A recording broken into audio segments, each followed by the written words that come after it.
Bismillah, Alhamdulillah, As-salatu was-salamu ala Rasulillah. Assalamu alaikum wa rahmatullahi wa barakatuhu. Inshallah, we will continue with characteristics, but today we will talk about those characteristics which are without opposites. So the first one is As-Safir. As-Safir is a sharp whistle-like sound when pronouncing these three letters, letter Sin, letter Sad, and letter Za. If you look at the makhraj of these three letters, our tip of the tongue is at the soft area or the gum line of the lower two incisors. So when we are trying to pronounce these letters, our upper and lower incisors come very close to each other. And that's why the sound of these letters passes through a very tight passage. And that gives a very sharp whistle-like sound. If you have ever experienced the whistling sound when a strong wind blows through a small gap in the window, that's exactly what is happening here. Because of the makhraj of these letters, the sound passes through a very tight passage and gives a whistle-like sound like as. As we know, the letters carry more than one attribute or characteristic. For example, Sin is a letter of Safir, but also a letter of Hams. But Za is not a letter of Hams. So sometimes what happens when we are trying to give letter as Za, and if we add Hams with that, Hams was the running of the breath. So if we take an example, Anzalna, if I add running of the breath with letter Za, this will give me Sin instead of Za, like this, Ansalna. So we have to keep in mind when we are reciting these letters that we apply the characteristics properly. But letter Sin, letter Sad, letter Za, all three of them are letters of Rahawa.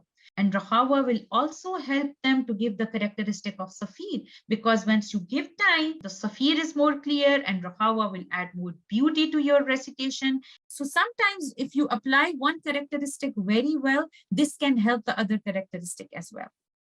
Al-Lin is a characteristic which is only for letter Ya and Waw when they are in a lean condition. And what are those conditions? When letter Waw and Ya are sakin without any vowel and there is a fatha or zabar before them. We will take this example. So letter Ya in Quraysh is sakin, and before letter Ya, the letter Ra has a fatha. In this case, letter Waw is sakin, and before letter Waw, there is a letter Fa, which has a fatha. So in this condition, letter Ya and letter Waw are in lean conditions. So this characteristic is only for two letters, letter Ya and Waw, when they are in a lean condition. We pronounce them very gently and softly with ease. Quraish, Khawf. We don't say like this, Quraish, Khawf. We don't put too much pressure on them because they are lean letters, they are soft letters. We pronounce them softly without any pressure on the tongue. Takrir or Takrar, the literal meaning of Takrir is the repetition, but the applied definition of Takrir is the light trilling of the tongue when pronouncing the letter Ra due to its tight articulation point. Due to this slight trembling of the tip of the tongue, if the reciter is not careful, there is a chance that we can pronounce letter Ra more than once, and this is what we have to avoid. So the reciter should be careful and try to avoid the repetition of letter Ra. Let's take an example and see. Ar-Rahim, Ar-Ra, Ar-Ra. So I shouldn't be saying Ar-Rahim or Ar-Rahim. Both of them are wrong. But what is Takreer? Takreer is Ar, repetition of Ra. Ar-Rahim. So I need to avoid this vibration, and this vibration happens due to the tight space of the makhraj of the letter. So the reciter should be careful enough not to give an ar sound. And how can we avoid that? If you know the makhraj of letter Ra, the letter Ra comes with the tip of the tongue while touching the roof of the mouth, but there is a small hole at the front of the tongue. If the hole is too tight and the sound is coming from the back, it will add so much pressure on the tongue, then the tongue will start to vibrate like this. Ar-Rahim, Ar-Rahim. And I will add extra Ra in my word, which is not needed. Which attribute can help me to avoid Takreer is tawassut.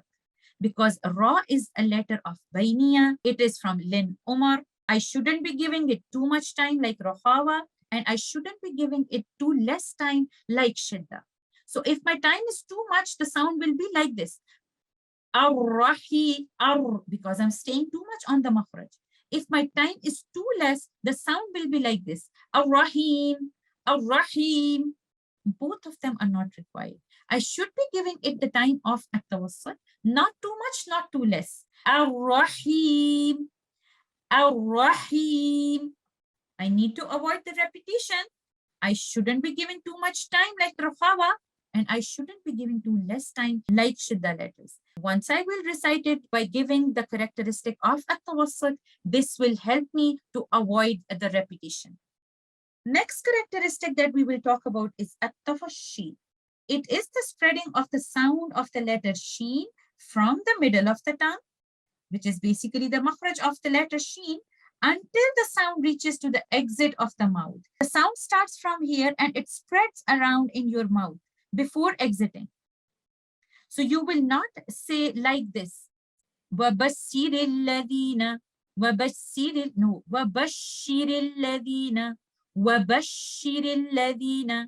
Instead of saying وَبَشِّرِ الَّذِينَ, so I have to give my tafashi spreading around.